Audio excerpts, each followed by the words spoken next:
औज़ुबिल्लाहिमिनश्शैतानिर्रजीम बिस्मिल्लाहिर्रहमानिर्रहीम। आज हम जिस मौजू पे बात कर रहे हैं वो है ओलिगोस्पर्मिया या मनी का कम होना। अब आम तौर पे अगर देखा जाए तो बांझपन पे हम तफसीली बहस जो है वो कर चुके हैं। बांझपन जो है वो भी इसी की वजह से पैदा हो सकता है। इसके साथ साथ इसमें पस सेल्स और आरबीसीज वगैरह उसका आना, तो उसकी वजह से भी बांझपन जो है वो पैदा हो सकती है। आमतौर पे मनी में खुलियों की कमी, यानी जो मनी है उसमें वो खुलिये जो दरकार है उसकी कमी, यानी वर्ल्ड हेल्थ ऑर्गेनाइजेशन के मुताबिक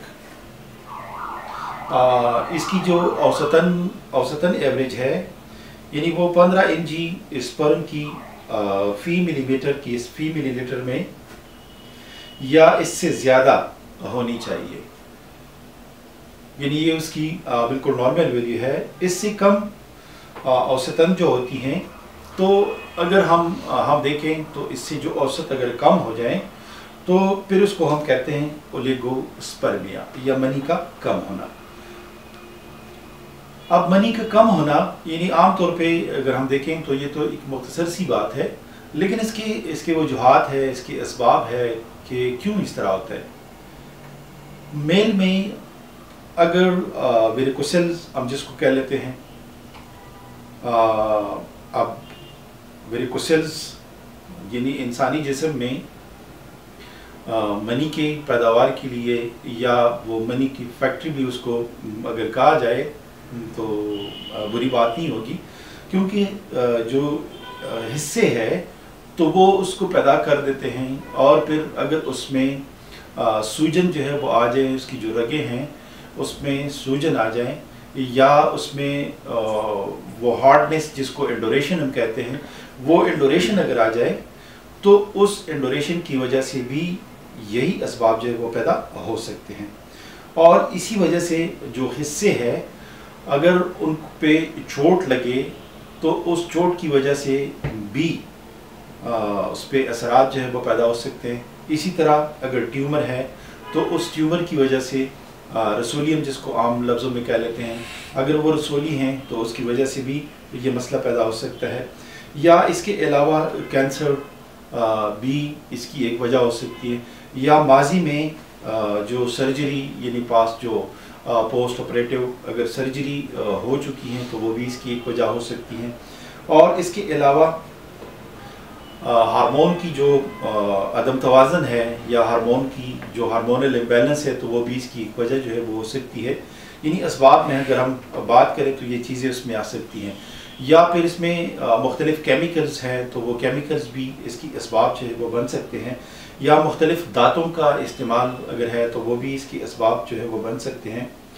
और इसी तरह कीड़ेमार दवाइयाँ जो हैं वो इस्तेमाल होती है, मुख्तलिफ़ फार्म में इस्तेमाल होती हैं, तो वो भी इसकी एक वजह जो है वो हो सकती है। और इसी तरह जो मुसव्विरी है, जो मुसव्विर लोग हैं, तो वो मुख्तलिफ़ रंगों का इस्तेमाल जो है वो कर लेते हैं, उसमें भी मुख्तलिफ़ केमिकल्स जो वो पाए जाते हैं।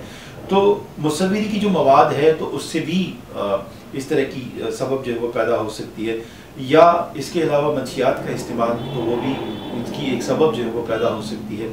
और इसके अलावा मोटापा यानी हद से ज़्यादा ओवरवेट होना, तो ये भी इसकी असबाब में से जो है वो हो सकती हैं। अब इसका अगर इलाज हम ले लें तो एक बेहतरीन मेडिसन आर्निका मोंटेना एक बेहतरीन मेडिसन है, यानी स्पर्म में इजाफे के लिए एक मौसर दवा है, जो कि वेरिकोसेल्स की वजह से हो तो आर्निका मोंटेना उसकी एक बेहतरीन दवा है। दूसरी दवा कोनियम मैकुलेटम, यानी अगर ऑर्काइटिस है तो उसकी वजह से हिस्से जो है उसमें अगर दर्द हो या उसमें अगर सूजन हो और उसकी साइज़ जो है वो बढ़ चुके हो या हद से ज़्यादा जो है वो छोटे रह चुके हो, तो स्पर्म को बढ़ाने के लिए एक लासानी दवा जो है वो कोनियम मैकुलेटम साबित हो सकती है। याद रखिए कि पोटेंसी का जो इस्तेमाल है वो आम तौर पे मेड पोटेंसी को अगर हम रखें यानी आम तौर पे कभी कभी हाई पोटेंसी की ज़रूरत भी पड़ सकती है, लेकिन मेड पोटेंसी अगर हम रखें 200 तो ज़्यादा बेहतर नताइज है वो उससे हम हासिल कर सकते हैं। इसके अलावा एक और मेडिसन है रोडोडेंड्रॉन।